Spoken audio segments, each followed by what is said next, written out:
Welcome back. Apparently you didn't see enough the last time. So we're going to do another 9 or 10 minutes, and we're going to play with other sets that are available. Behind us is a pretend riverfront scene, and also I've got a monitor that we can show pictures or go to live tape. So Commissioner Nikki Whitty, you have anything for us today? Take it away, Nikki.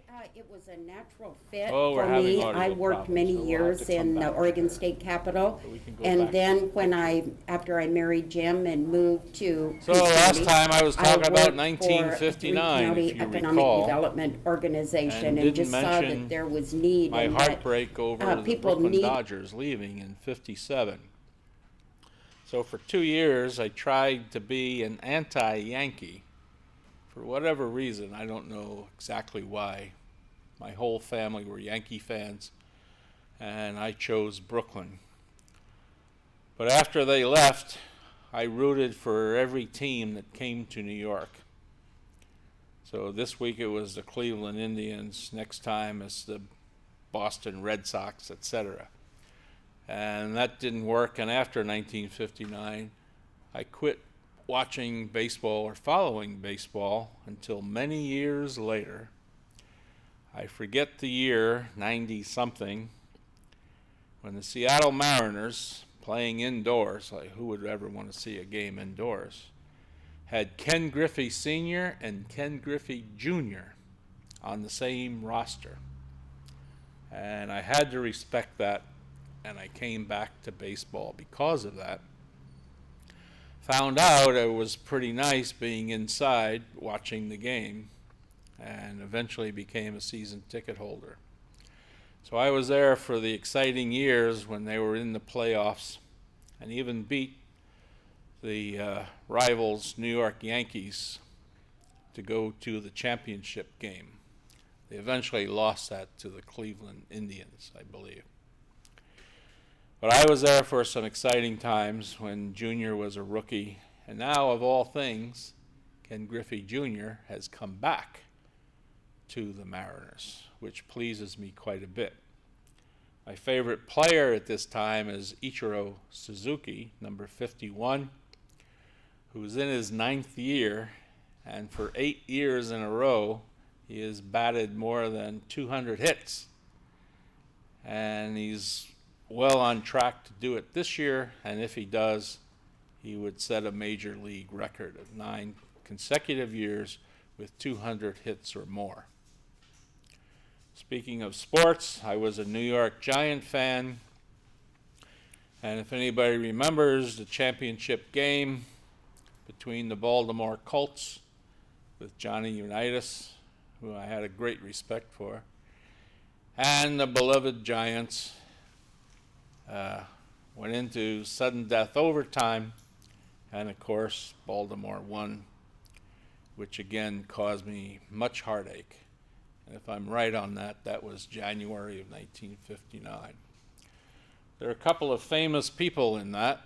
One, Frank Gifford, the running back, and Pat Summerall was the kicker. Both of them became CBS Sports celebrities, and for many years broadcasted games. Hi, this is Don. I'm back here on another set. I don't know what that's supposed to represent. Maybe it's Mingus Park in Coos Bay.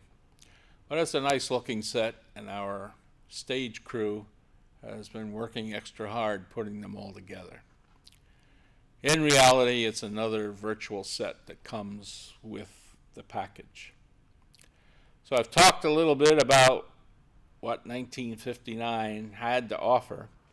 I'd like to point out there's several things that 1959 did not have. How about cell phones?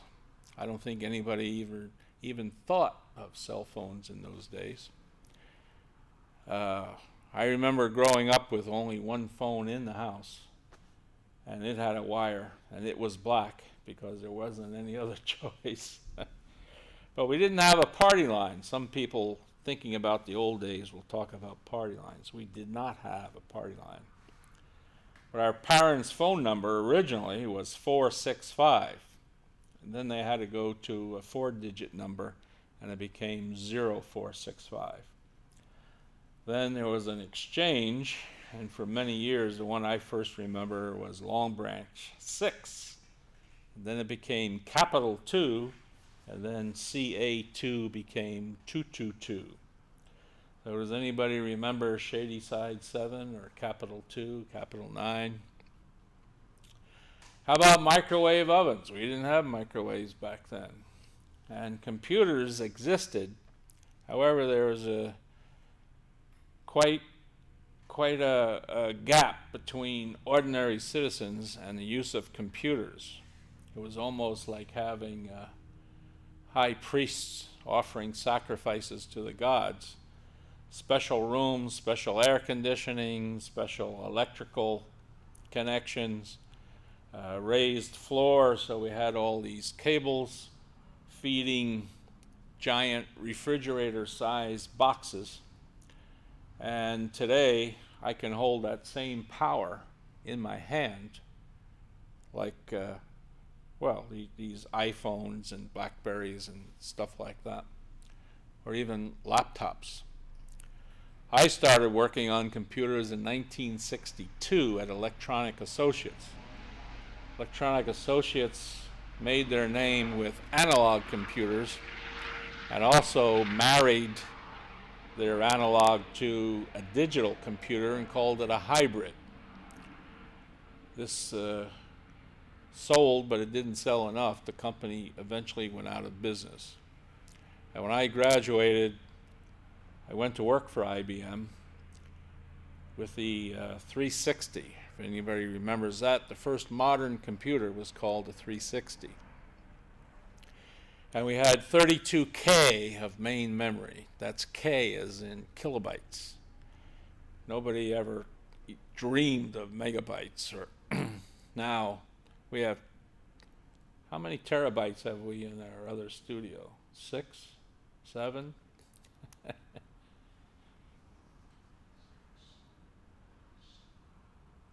Yeah, we're thinking there's 7 terabytes.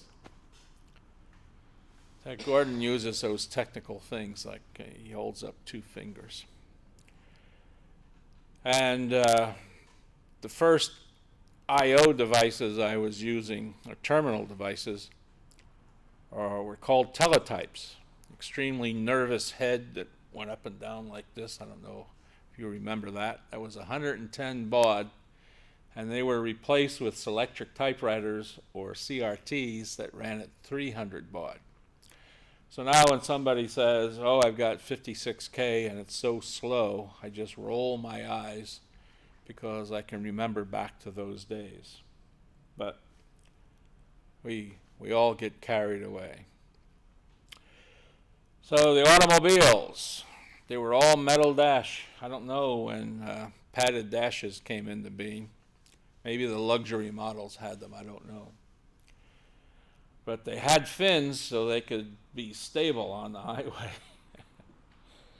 Also, this was the time of the development of the interstate system. President Eisenhower was asked during World War I to lead a convoy of troops from the East Coast to the West Coast. I forget how many days it took, but it was a terrible trek. So when he became president and there was money available, they decided to create a highway, which is now Interstate 80, and was going to be called the Eisenhower Highway. And the senators and governors said, hey, wait a minute, I'd like to be part of this. So they came up with the interstate system. I'm sure you all know the numbers running north and south are odd. The numbers running east and west are even. They start, the lowest is in the south, and the lowest odd ones is right here. It takes me about 2 hours to get to Interstate 5 from where I'm sitting right now. And I follow a river, basically a highway that runs along the Umpqua River. to get to Interstate 5. Then I'm zooming. We're done? Anytime you want. I'm done. Did you hold up 10? Yes. So I stopped looking at the monitor. Did you